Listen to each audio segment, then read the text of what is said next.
एक किसान की कहानी सुनाता हूं मैं आपको। एक बहुत मेहनती किसान था।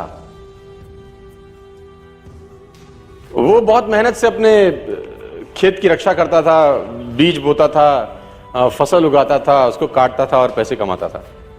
बड़ा ईमानदार था अपने काम के अंदर।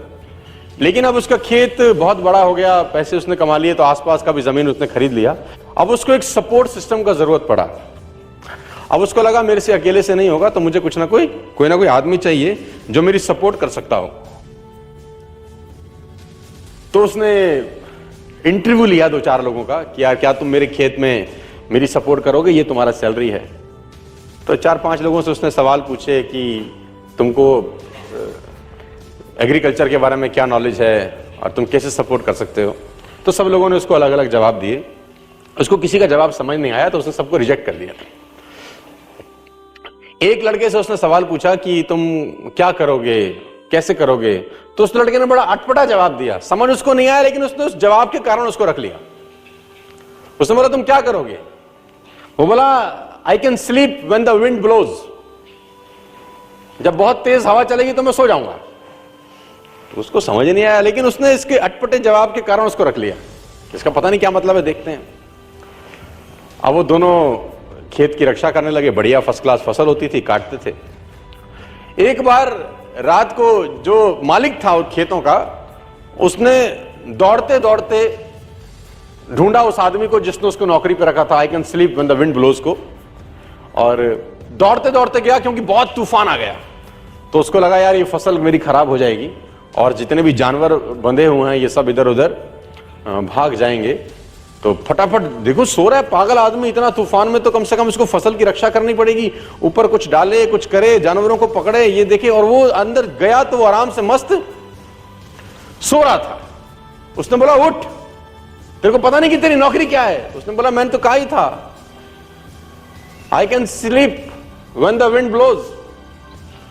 उसने कहा ये पागल बेवकूफ आदमी है, कहां मेरे पल्ले पड़ गया है, मैं खुद ही करता हूं, तो जब तक जागेगा तब तक काम हो जाएगा।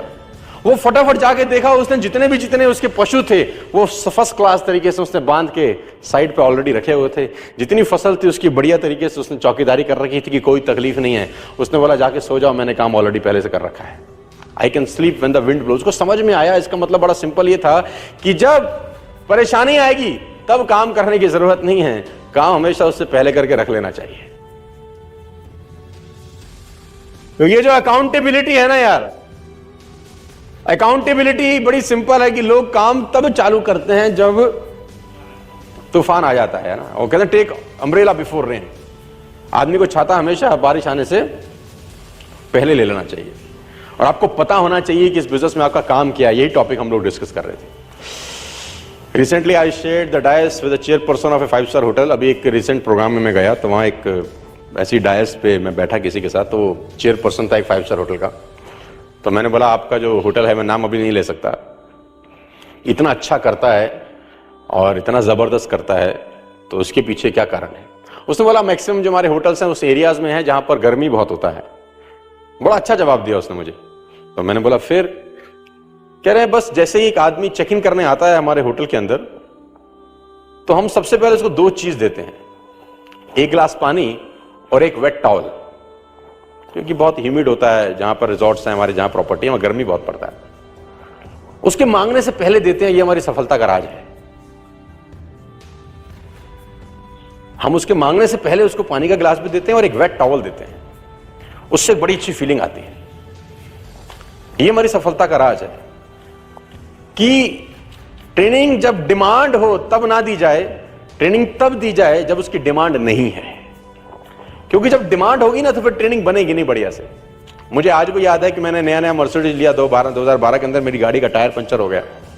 तो जैसे ही मैंने पंचर लगाने के लिए मर्सिडीज का पीछे टूल किट खोला तो मैंने देखा वहां पर व्हाइट ग्लव्स पड़े थे 2। मैंने बहुत सारी गाड़ियां चलाई, लेकिन मैंने पहली बार किसी गाड़ी में व्हाइट ग्लव्स देखे। यानी मर्सिडीज को ध्यान था कि अगर इसकी गाड़ी पंचर हो गई और इसने पंचर लगाने की कोशिश की तो इसके हाथ गंदे ना हो। ग्लव्स 50 रुपए के आते हैं, कोई भी गाड़ी रख सकती है, लेकिन रखती नहीं है। यही फर्क है मर्सिडीज में और बाकी सारी कंपनियों में। 50 रुपए के ग्लव्स आते हैं, किसी गाड़ी में नहीं आते। मर्सिडीज में आते हैं, मुझे पता नहीं बाकी और किसी ब्रांडेड कार में आते हैं कि नहीं आते। है ना, it already hardly cost 30 rupees 40 rupees for a pair of gloves.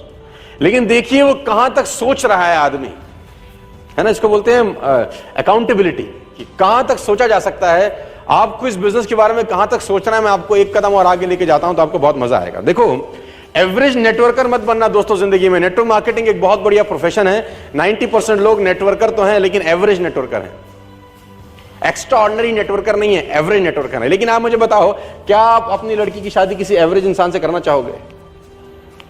से यस और नो, लाउड एंड क्लियर। क्या आपको अगर घर में किसी को मेडिकल तकलीफ हो गए तो आप चाहते हो कोई एवरेज डॉक्टर आपको देखे? आप चाहते हो कि एवरेज जो कार्डियोलॉजिस्ट है आप उसके पास जाओ? एवरेज व्यक्ति के पास जाके आप एवरेज स्कूल में अपने बच्चे को एडमिशन कराओ? आप चाहते हो कि कभी ऐसा हो? सर कभी चाहेंगे आप? तो नेटवर्कर भी एवरेज बनने का कोशिश मत करना यार।